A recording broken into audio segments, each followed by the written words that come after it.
میں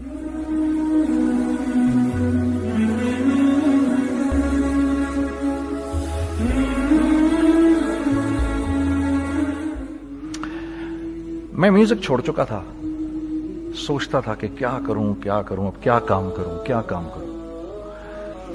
اور ایک سٹیج میرے پہ یہ آ گئی کہ میں نے آخری 100 روپے نکال کے اپنی بیوی کو دیے، جو میرے پاس آخری 100 روپے تھے، اور میں نے کہا کل مجھ سے نہ مانگنا کچھ، اب میرے پاس کچھ نہیں ہے، آئی ہیو نتھنگ، بس اوپر اللہ ہے، نیچے بس یہ حالات ہیں۔ لیکن میں نے ایک بات سنی ہوئی تھی مولوی طارق جمیل صاحب سے کہ اگر تم اللہ کے لیے کسی چیز کو چھوڑو گے، اللہ تمہیں اس سے بہتر چیز دے گا۔ یہ میں نے سنی ہوئی تھی، یہ حدیث کے الفاظ ہیں، اور میں تھوڑی دیر میں کبھی کبھار سوچتا تھا، میں کہتا تھا یار لوگ صحیح کہتے ہیں، یہ مولوی مرواتے ہیں لوگوں کو، مروا دیا مجھے، کہاں ہے وہ چیز؟ لیکن میرا دل اندر سے کہتا تھا نہیں، اللہ کے نبی کی بات سچی ہے، اللہ کے نبی کی بات سچی ہے، اللہ کے نبی کی بات سچی ہے، میرا دل کہتا تھا مجھے۔ یہ میں 2002 کی بات بتا رہا ہوں۔ اس نے کہا کیا کریں؟ میں نے کہا چلو کپڑے بناتے ہیں۔ ہم نے دونوں نے کہا ٹھیک ہے۔ اب میرے پاس پیسے تو تھے نہیں، تو میں نے کہا کیا کرے گا؟ اس نے بولا یار دیکھو سٹارٹ ایسے ہوگا جنید بھائی، 25 لاکھ آپ دیں، 25 لاکھ میں لاؤں۔ اب اس نے 25 لاکھ بول دیا، اور میں ابھی 100 روپے بیوی کو دے کر آ رہا ہوں، اور بڑی اپنا سٹیچر بالکل رکھ کے اوکے ٹھیک ہے۔ اب میں سوچ رہا ہوں 25 لاکھ کہاں سے ہوں گے؟ 25 لاکھ آپ لائیں، 25 لاکھ میں لاتا ہوں۔ میں نے کہا جی ٹھیک ہے۔ تو میں گھر گیا، گھر بیٹھ کے سوچا، میں نے کہا کیا ہے، کیا بیچوں۔ ایک دوست کو میں نے بولا، اس زمانے میں یہ بھی پتا چل گیا کہ دوست کس چیز کا نام ہے، کیونکہ سب کو پتا تھا کہ یہ اس وقت مشکل میں ہے۔ تو یقین کرو 50 کی چیز ہر ایک مجھے 25 کوٹ کرتا تھا۔ 25 لے لیں جنید بھائی، اس کے یہی دے سکتے ہیں۔ یہ اپنے دوستوں کی بات بتا رہا ہوں۔ مجھے اس دن پتا چلا، اس زمانے میں اچھے لوگ بھی ملے جنہوں نے 25 کی جگہ کہا نہیں یار آپ رکھیں، یہ چلو بعد میں کر لیں گے، دیکھ لیں گے، ایسے بھی ملے۔ لیکن ایسے بھی ملے کہ جنہوں نے ایکسپلائٹ کر کے میری کمر ہی توڑ دی، ہاں، جنہوں نے میرا کچومر ہی نکال دیا۔ ان کا بس نہیں چلا کہ میرا کچومر ہی نکال دیں، مجھے جان سے ہی مار دیں۔ اس وقت جو کر سکتے ہیں اس آدمی کے ساتھ کریں، کیونکہ یہ سب پریشانی میں ہے۔ تو وہ کہتے ہیں نا کہ خیر، تو میں نے جا کے کہیں سے اس کو بیچا، اس کو بیچا، یہ بیچ دیا، وہ بیچ دیا، سب بیچ بچا کے اس کو جا کر 25 لاکھ روپے کسی طرح کر کے دیے۔ میں نے کہا مجھے 1 ہفتے کا ٹائم دے، آپ 1 ہفتے بعد ملتے ہیں۔ 1 ہفتے بعد 25 لاکھ اس نے رکھے، 25 لاکھ میں نے رکھے، اور 50 لاکھ روپے کا ہم نے کپڑا خرید لیا، اور ابھی رمضان آنے والا تھا۔ تو میرے دوست نے کہا کہ چلو اس کے پیٹرن بنواتے ہیں۔ اب میں آپ کو بتاتا ہوں کہ رزق کس کے ہاتھ میں ہے۔ وہ جو پیٹرن کاٹا تو پیٹرن چھوٹا کٹ گیا، 25 لاکھ روپے گئے، اور میں سر پکڑ کے بیٹھ گیا، اور میں کہوں یا اللہ، یہ مجھے کسی کیا گناہ کی سزا مل رہی ہے، یہ کیا ہے کہ ہم دونوں بیٹھے ہوئے، اس نے بھی سر پکڑ کے بیٹھا ہوا، میں بھی سر پکڑ کے بیٹھا ہوا۔ وہ تو خیر امیر آدمی تھا تھوڑے، اس کے پاس تو پیسے تھے۔ میں نے اس کو، میں نے کہا یار اب کیا کریں؟ کہتا ہے یار فکر نہ کریں، کچھ دیکھتے ہیں۔ اب آئی نو کہ کچھ نہیں ہونے لگا، تباہی ہے، تو کوئی بھی نہیں خریدے گا اس کو۔ لارج میڈیم بن گیا، میڈیم سمال بن گیا، اور سمال تو اتنا سمال بن گیا کہ وہ فٹڈ ہو گیا۔ کہ ایک صاحب ملنے آئے ہمیں کہ جی وہ دیکھیے ایک پارٹی آئی ہے بنگلہ دیش سے، ان کو شلوار قمیض چاہیے، لیکن جنید بھائی ان کی ریکویسٹ ہے پیٹرن تھوڑا چھوٹا کر دیں۔ میں نے کہا یار دیکھو تمہیں پتا ہے چھوٹا پیٹرن ذرا مشکل سے کٹتا ہے، ٹھیک ہے، تھوڑے پیسے ایکسٹرا ہوں گے اس کے۔ انہوں نے کہا ہاں وہ پیسوں کا تو کوئی مسئلہ ہی نہیں، ان کو تو بس شلوار قمیض چاہیے پاکستان سے۔ ہم نے کہا ٹھیک ہے آپ 2 دن بعد آ کے لے لیجئے۔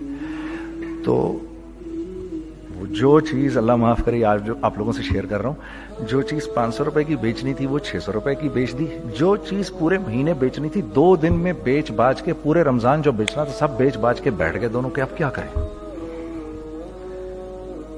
سب بک گیا اور پیسے آ گئے۔ تو اب میں یہ دیکھ رہا ہوں کہ یہ کچھ اللہ کا کیا عجیب نظام چل رہا ہے۔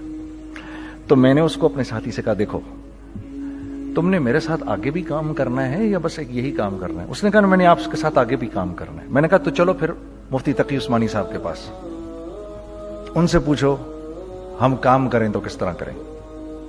ہم دونوں مفتی تقی صاحب کے پاس پہنچ گئے، مفتی صاحب کے پاس بیٹھے. اچھا میں مفتی صاحب سے میرا تعلق تھا، ان کو بھی جانتے تھے مفتی صاحب. تو مفتی صاحب کہنے لگے بھائی 3 کام کرو. پہلا کام یہ لکھو یہ کاروبار ختم کیسے ہوگا، یہ جے ڈاٹ ختم کیسے ہوگا، یہ لکھو پہلے. دوسرا کام، پہلا کام یہ سب سے آسان ہے، اب اس سے اور مشکل کام ہے وہ یہ کہ عزم کرو اس بات کا ایک دوسرے کو دھوکہ نہیں دو گے تم دونوں، یہ اس سے مشکل کام کہا. اور اب تیسرا سب سے مشکل کام، یہ نیت کرو کہ اس کاروبار سے تم نے لوگوں کو نفع پہنچانا ہے، فائدہ پہنچانا ہے. اگر یہ 3 کام تم لوگوں نے کر لیے تو تم دونوں کا تیسرا پارٹنر اللہ ہو جائے گا.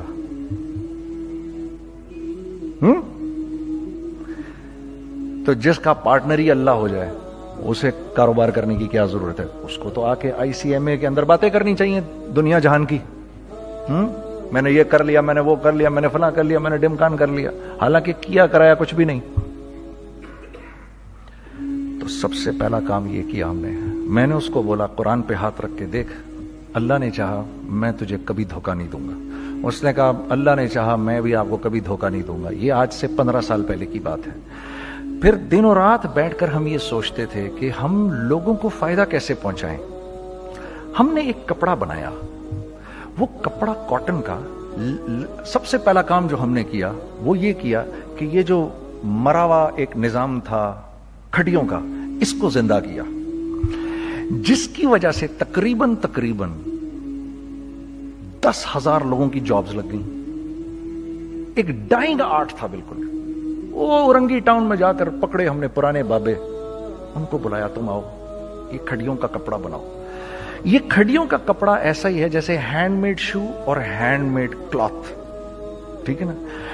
میں قسمن کہتا ہوں کہ اگر آپ کو میں نے ایک دفعہ آپ نے میرا کرتا پہن لیا جو کھڑی کا بنا ہوا ہے، ہو نہیں سکتا کہ دوسرا کوئی کرتا آپ سے پہنا جائے اس کے بعد. وہ ایسے جسم سے ملائم طریقے سے جسم پر آ کر لگ جاتا ہے. اس کپڑے کی ہم منہ مانگی قیمت لے سکتے تھے. آج اللہ کو حاضر ناظر جان کر کہہ رہا ہوں، ہم نے ایسا نہیں کیا. ہم نے ایسا نہیں کیا. ہم چاہتے تو کیا کر جاتے، لیکن نہیں کیا ہم نے. ٹھیک ہے؟ پہلا کام ہم نے کہا اور 2 لوگوں کو، اور 2 لوگوں کو، اور 2 لوگ پسند کریں گے. کوئی نہیں کوئی نہیں کوئی نہیں. میں آپ کو ایسی سینکڑوں مثالیں دے سکتا ہوں کہ ہم کیا کر سکتے تھے، ہم نے کیا نہیں کیا، صرف اس تیسرے پوائنٹ کو سامنے رکھنے کے لیے. وہ تیسرا پوائنٹ کیا ہے؟ لوگوں کو نفع پہنچانا. کیونکہ ہم نہیں چاہتے کہ ہمارا تیسرا پارٹنر ہم کو چھوڑ کے چلا جائے. میں آپ کو کیا کیا بتاؤں تیسرے پارٹنر نے کیا کیا کچھ کیا. پشاور پہنچے میں اور میرا ساتھی. میں آپ کے سامنے وہ ایکسپیرینسز آپ کی تقویت کے لیے بتا رہا ہوں. آپ اپنی کوئی بڑائی نہیں بتا رہا، آپ کی تقویت کے لیے بتا رہا ہوں کہ کل جب آپ ایسے کریں گے نا تو گھبرانا مت. ہم کہتے ہیں ملٹی نیشنل آئیں ہمارے ملک میں، بہت اچھی بات ہے، آئیں، اس میں کیا ہے، لیکن یار ہم میں خود میں کیا کمی ہے آپ مجھے یہ بتاؤ. ہم سیدھے ہو جائیں، خدا کی قسم ضرورت نہیں ہمیں کسی ملٹی نیشنل کی. کیونکہ ہمارا دماغ جو ہے نا، ہمارا دماغ تو اتنا تیز ہے، اتنا تیز ہے. دیکھو نا بے ایمانی کر کے ہم کتنا کچھ کر لیتے ہیں. تو اگر اسی دماغ کو سیدھا چلائیں گے تو کیا کریں گے آپ دیکھیے. چکر بازیاں چکر دے دے کر ہم کیا کیا کچھ نہیں کر لیتے. اگر یہی دماغ سیدھا چلے، پاکستان، ارے بھائی بھول جائیں گے لوگ جاپان کو اور کوریا کو، بھول جائیں گے لوگ. اگر واللہ یقین کرو، اگر ہم اس ایک بات کو سامنے رکھ لیں، مجھے میرا اللہ دیکھ رہا ہے، اللہ مجھے دیکھ رہا ہے، میں نہیں کر سکتا. دنیا کو نہیں پتا کیا ہو رہا ہے. میں آپ کو بتاؤں ہمیں کیا سکھایا گیا ہے. اگر میں آج آپ کو بتاؤں تو آپ حیران ہو جائیں گے کہ یار تو پاگل ہے. میرے نبی نے کیا بولا؟ دیکھیے، میں سر کی گاڑی خریدنے آیا، ان کی گاڑی مجھے بہت اچھی لگ رہی ہے. اب پہلا کام کیا کروں گا، ان کی گاڑی کی برائیاں شروع کر دوں گا.